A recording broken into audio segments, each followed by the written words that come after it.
Good morning dear student. तो आज हम अध्याय 17 पढ़ेंगे जिसका नाम है बाज और सांप। तो अब देखिए, आपने यहाँ दोनों प्राणी देखे हैं, बाज भी आपने देखा हुआ है और सांप भी। इन दोनों प्राणियों के सोचने का ढंग और जीने का ढंग क्या है, पूरी तरह अलग है।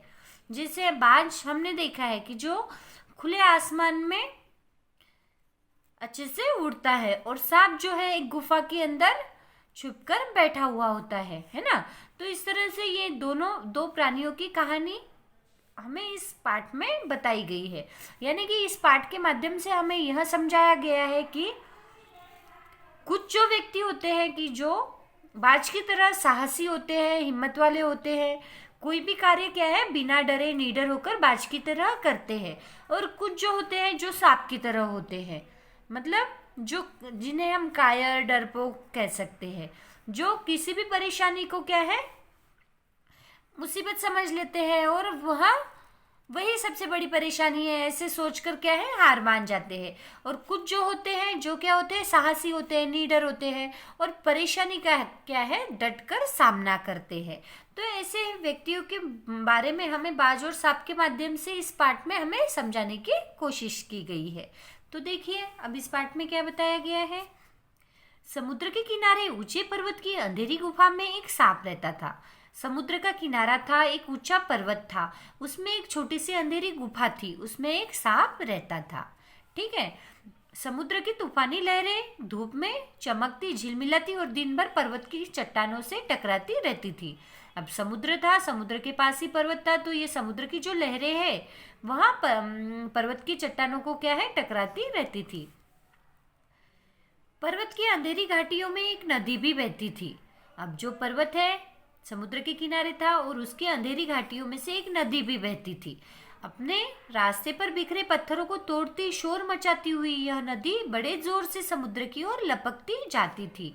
जिस जगह पर नदी और समुद्र का मिलाप होता था वहां लहरें दूध के झाग सी सफेद दिखाई देती थी।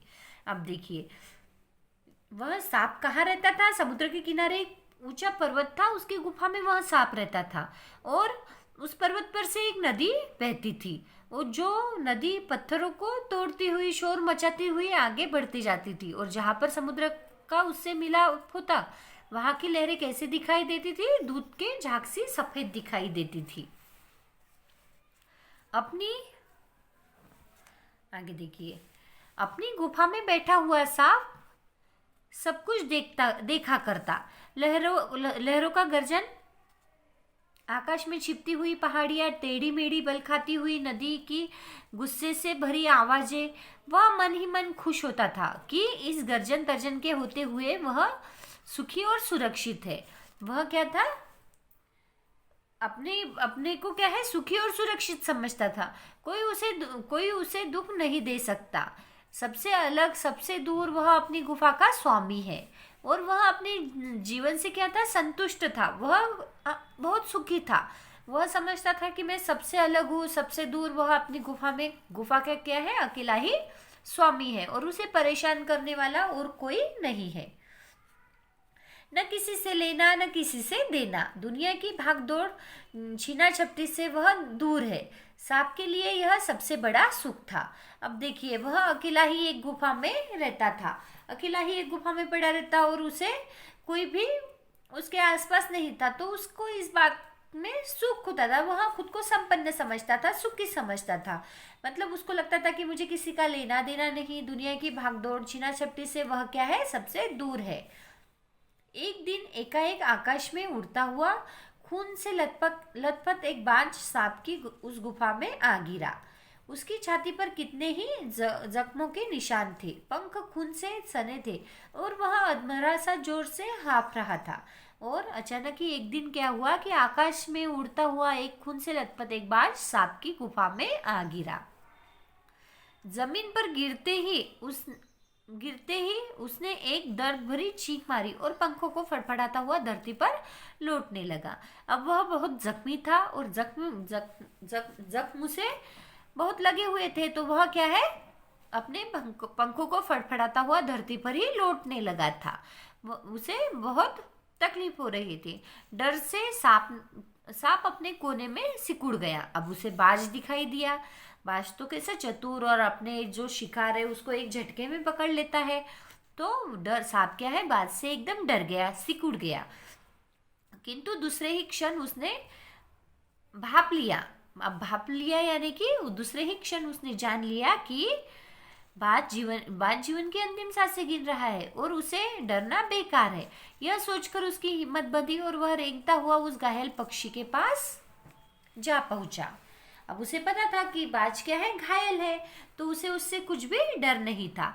उसकी तरफ कुछ देर तक देखता रहा। सांप उसकी तरफ कुछ देर तक देखता रहा। फिर मन ही मन खुश होता हुआ बोला, क्यों भाई, इतनी जल्दी मरने की तैयारी कर ली? बाज ने एक लंबी आह भरी। ऐसा ही दिखता है कि आखिरी घड़ी आ पहुंची है, लेकिन मुझे कोई शिकायत नहीं है। और बाज कहता है कि ऐसा ही लगता है कि आखिरी घड़ी आ पहुंची है, लेकिन मुझे कोई शिकायत नहीं है। मेरी जिंदगी भी खूब रही है, जी भरकर उसे भोगा है। जब तक शरीर में ताकत रही, कोई सुख ऐसा नहीं बचा जिसे न भोगा हो। दूर दूर तक उड़ाने भरी है, आकाश की असीम ऊंचाइयों को अपने पंखों से ना पाया हूँ। तुम्हारा बड़ा दुर्भाग्य है कि तुम जिंदगी भर आकाश में उड़ने का आनंद कभी नहीं उठा पाओगे। अब बाज उससे कहता है कि मेरी अंतिम घड़ी आ गई है, तो भी मुझे इससे कोई शिकायत नहीं है, क्योंकि मैंने मेरी जिंदगी जी भर कर क्या है, जी ली है। जो भी मेरी इच्छा है वह सब कुछ मैंने क्या है, पूरी कर ली है। जैसे कि मैं दूर दूर तक मैंने उड़ाने भरी है, आकाश की असीम ऊंचाइयों को अपने पंखों से नाप लिया है, मतलब नाप लिया है मैंने, इस तरह से। और वह उससे कहता है कि तुम्हारा बड़ा दुर्भाग्य है, तुम एक गुफा में पड़े रहते हो, तुम्हें जिंदगी भर आकाश में उड़ने का आनंद कभी नहीं उठा पाओगे। तुम जो जिंदगी भर आकाश में उड़ने का आनंद कभी नहीं उठा पाओगे। तो सांप बोला, आकाश को लेकर क्या मैं चाटूंगा? आकाश में आखिर क्या रखा क्या है? इस तरह से सांप बोला, क्या मैं तुम्हारे आकाश में रेंग सकता हूँ? ना भाई, तुम्हारा आकाश तुम्हें मुबारक। मेरे लिए तो यह गुफा भली, इतनी आरामदेह और सुरक्षित जगह और कहाँ होंगी। और सांप उससे कहता है कि मैं तुम्हारे आकाश में रेंग सकता हूँ? नहीं, तुम्हारा आकाश तुम्हें ही मुबारक। ये तो मेरे लिए इतनी आरामदेह और सुरक्षित जगह है, क्या यह गुफा, यही मेरे लिए काफी है। सांप मन ही मन बाज की मूर्खता पर हंस रहा था। वह सोचने लगा कि आखिर उड़ने और रेंगने के बीच कौन सा भारी अंतर है। अंत में तो सबके भाग्य में मरना ही लिखा है। शरीर मिट्टी का है, मिट्टी में ही मिल जाएगा। इस तरह से वह सोचता है। मतलब वह सोचता है, सांप क्या सोचता था कि क्यों परेशानी उठाई जाए, क्यों मतलब ऐसे काम किए जाए जिससे हमें कुछ तकलीफ हो सके, है ना। इससे अच्छा तो चुपचाप एक जगह पर, आरामदेह जगह पर, सुरक्षित जगह पर रहना ही ठीक है। लेकिन ऐसा नहीं है, हमें कोई भी कार्य करने में क्या है, पीछे नहीं हटना चाहिए। साहस से, निडर होकर, वीरता के साथ हमें कोई भी कार्य करना चाहिए। लेकिन सांप की ऐसी सोच थी क्या? नहीं, सांप की सोच इससे बहुत ही अलग थी। वह जैसे कि वह डरपोक था, कायर था, इस तरह से कायर की तरह उसकी सोच थी। अचानक बाज ने अपना झुका हुआ सिर ऊपर उठाया और उसकी दृष्टि सांप की गुफा के चारों ओर घूमने लगी। चट्टानों में बड़ी दरारें से पानी गुफा में टपक रहा था। सीलन और अंधेरे में डूबी गुफा में एक भयानक दुर्गंध फैली हुई थी, मानो कोई चीज वर्षों से पड़ी पड़ी सड़ गई हो। अब जब उसने उसकी गुफा की तरफ देखा तो सब चारों तरफ उसे अंधेरा दिखाई दिया और जगह जगह पर गुफा में पानी टपक रहा था। और वह गुफा कैसी थी? अंधेरे में डूबी हुई, और उसमें एक दुर्गंध सी आ रही थी, मानो कोई चीज वर्षों से पड़ी हुई है। तब बाज ने क्या सोचा होगा कि मैं ऐसी जगह अपने प्राण नहीं छोड़ सकता। बाज के मुंह से एक बड़ी जोर की करुण चीख फूट पड़ी।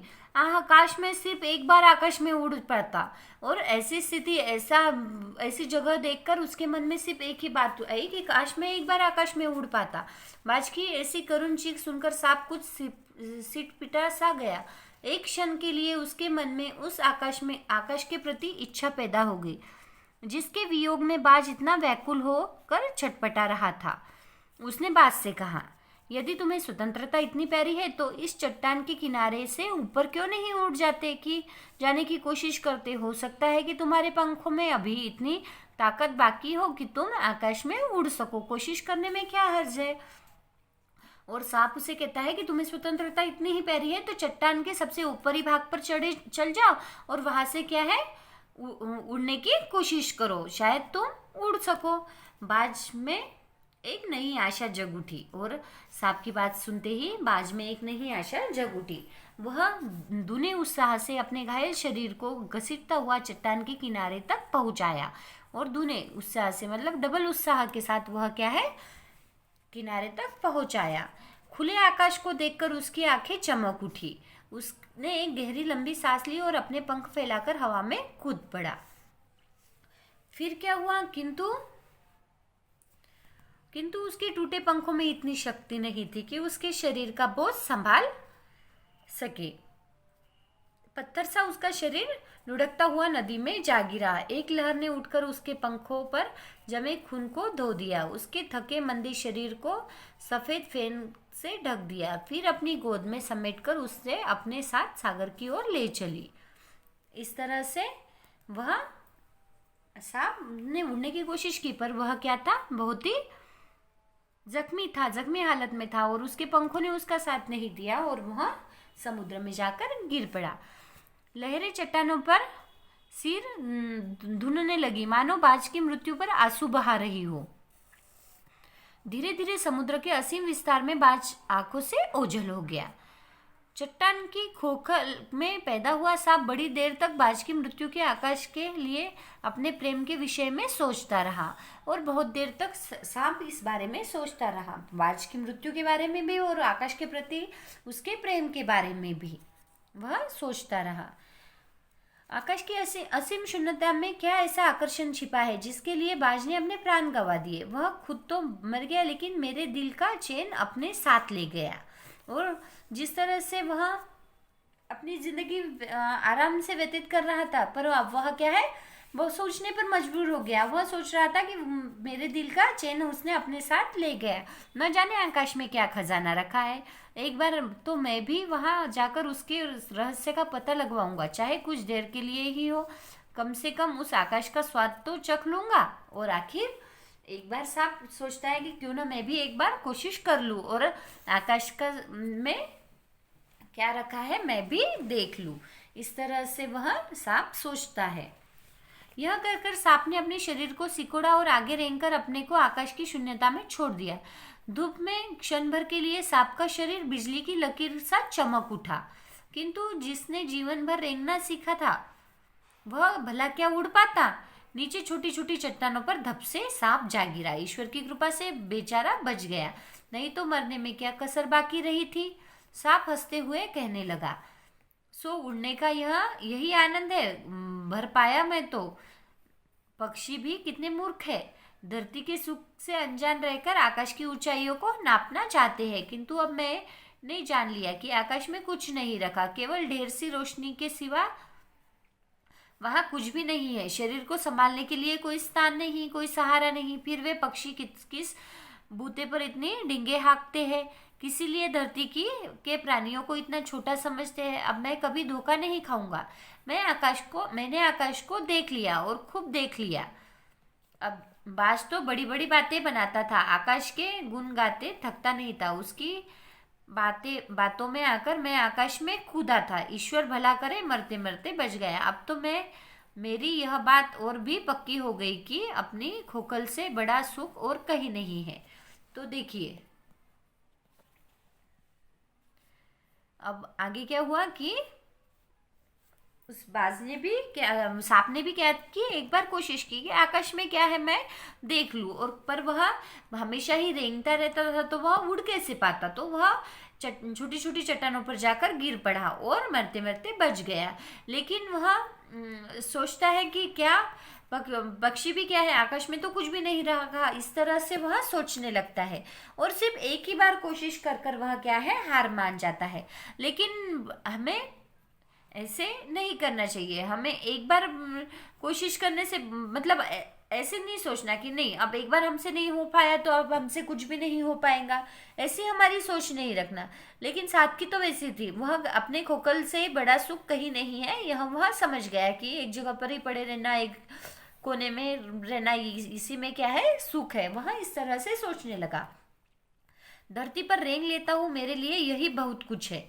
और वह कहता है कि एक ही बार कोशिश की और वह हार गया, और कहता है कि मैं धरती पर रेंगता हूँ, यही मेरे लिए बहुत कुछ है। मुझे आकाश की स्वच्छंदता से कुछ क्या लेना देना, न वहाँ छत है, न दीवार है, न रेंगने के लिए जमीन है। मेरा तो सिर चकराने लगता है, दिल कांप कांप जाता है। अपने प्राणों को खतरे में डालना कहाँ की चतुराई है। और वह कहता है कि अपने प्राणों को खतरे में डालना कहाँ की चतुराई है। पर हमें कोई भी कार्य हिम्मत के साथ करना है ना। सांप सोचने लगा कि बाज अभागा था, जिसने आकाश की आज़ादी प्राप्त करने के लिए अपने प्राणों की बाजी लगा दी। किंतु कुछ देर बाद सांप के आश्चर्य का ठिकाना नहीं रहा।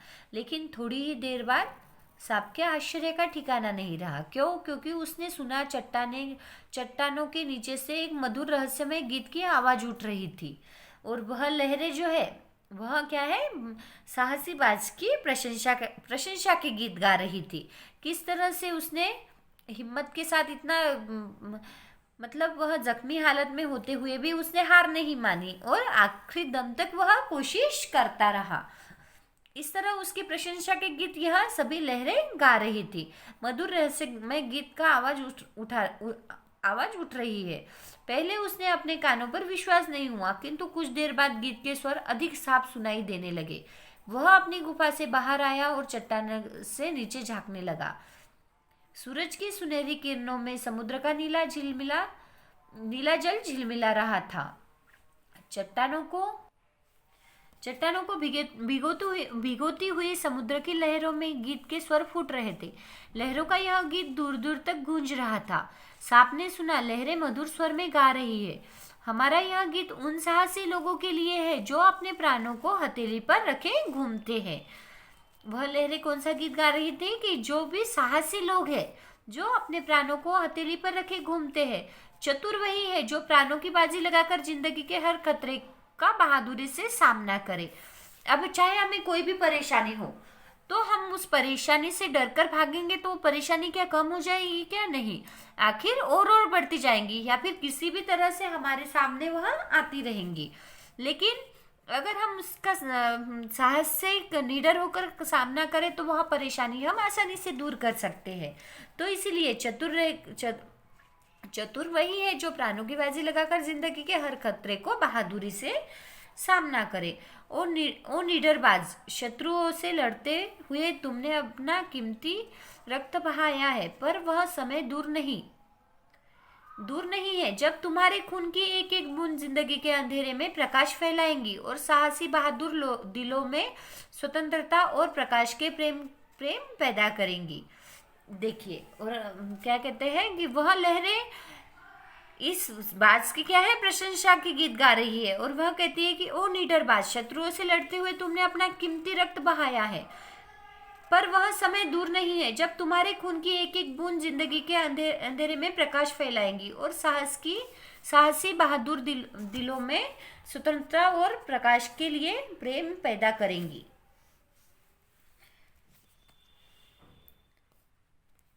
तुमने अपना जीवन बलिदान कर दिया है, किंतु फिर भी तुम अमर हो।